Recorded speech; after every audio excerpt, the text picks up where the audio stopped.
Hello everybody. So for today's video, we're going to be making zucchini bread. I have all the ingredients out here. So we have baking soda. We're using this. We have baking powder. We have sugar cane, pure sugar cane. We have oil. We have iodized salt. We have flour. 1 cup of crushed up pecans, I believe. And cinnamon, pure vanilla extract, we have ground nutmeg, eggs, and a few mixing bowls. We have a cheese grater, and this is going to be for shredding our zucchini, which kind of looks like a big cucumber. And we have our potato peeler because we're going to need to peel it. We have a knife for cutting the zucchini, and maybe a few other things. And so the first thing I'm going to do is clear off our workspace, and then we're going to get started. Okay. So what we want to do now is take our potato peeler. If you don't have one of these, you can use a knife. It's just like peeling a potato. Take it, peel off the skin. And then if you don't get all the way to the ends, don't worry about it, because we're going to cut off from about here to about right here, just to prevent hard bits from being in our zucchini bread. So I'm going to cut the video, finish peeling and cutting off the ends, and we'll come back to you for the next step in a little bit. Okay, so we've peeled our zucchini and cut about 1/2 inch off of both of the ends.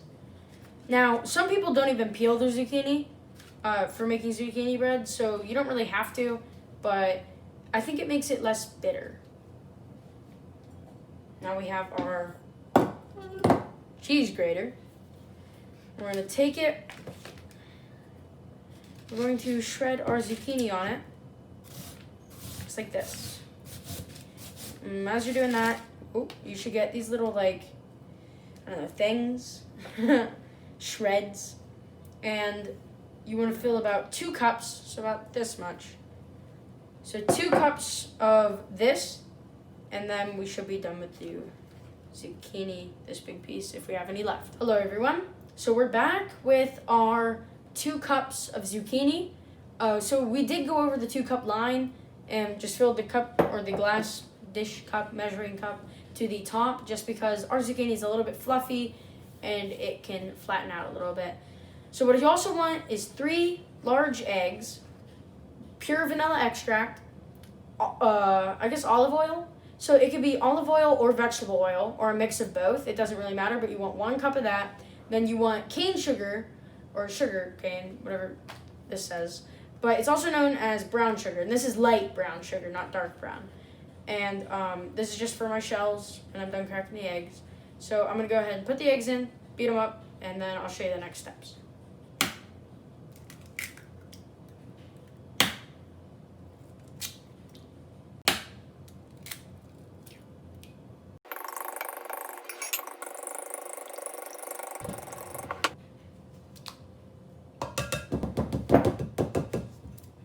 Okay, so I went ahead and poured my brown sugar in. There's 2 cups packed down because brown sugar, if you pack it down, it actually makes 2 cups, doesn't leave a bunch of air holes. So now we want our shredded zucchini that we already had prepared. We're gonna dump all that in there. We want our oil.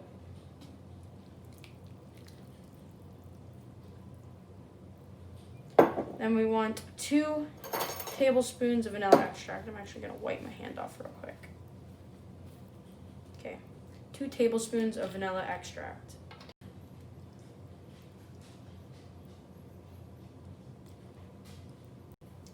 Okay, so now we're going to mix it all up. And once it looks about even, you're done. So in here we have the eggs, we have the 2 cups of brown sugar, we have 2 cups of, or actually a little over 2 cups of the zucchini. We have our oil, 1 cup of oil, could be vegetable or olive, and it could be a mix of both also, and 2 tablespoons of vanilla extract in there. Okay everyone, we're back with our flour, not sugar flour, iodized sea salt, pure baking soda. I said put this away, but we actually do need it. Baking powder, ground cinnamon, ground nutmeg, and 1 cup of crushed pecans. So I'm going to go ahead and throw all this in the bowl over here, a mixing bowl. You don't want to let it sit too long, so go ahead and take the time now to preheat your oven to 350 degrees Fahrenheit. And go ahead and mix everything in while it's preheating, heating, and we'll do all that. This is 3 cups of flour, 1 teaspoon each of baking soda and salt. Now, the teaspoon, you want to measure salt not over your mix, because if you accidentally dump it, then you've ruined your mixture. You want to mix it over another little bowl, just so you can't mess it up. You want 1 teaspoon, like I said. And then you want 1/2 teaspoon of the baking powder, or 1/4 teaspoon of the baking powder, 1 teaspoon of the ground nutmeg, and 3 teaspoons of ground cinnamon, and 1 cup of nuts. I think I already mentioned all these, but I went through it again just in case. And I'm going to go ahead and do that, and I will see you people in a minute.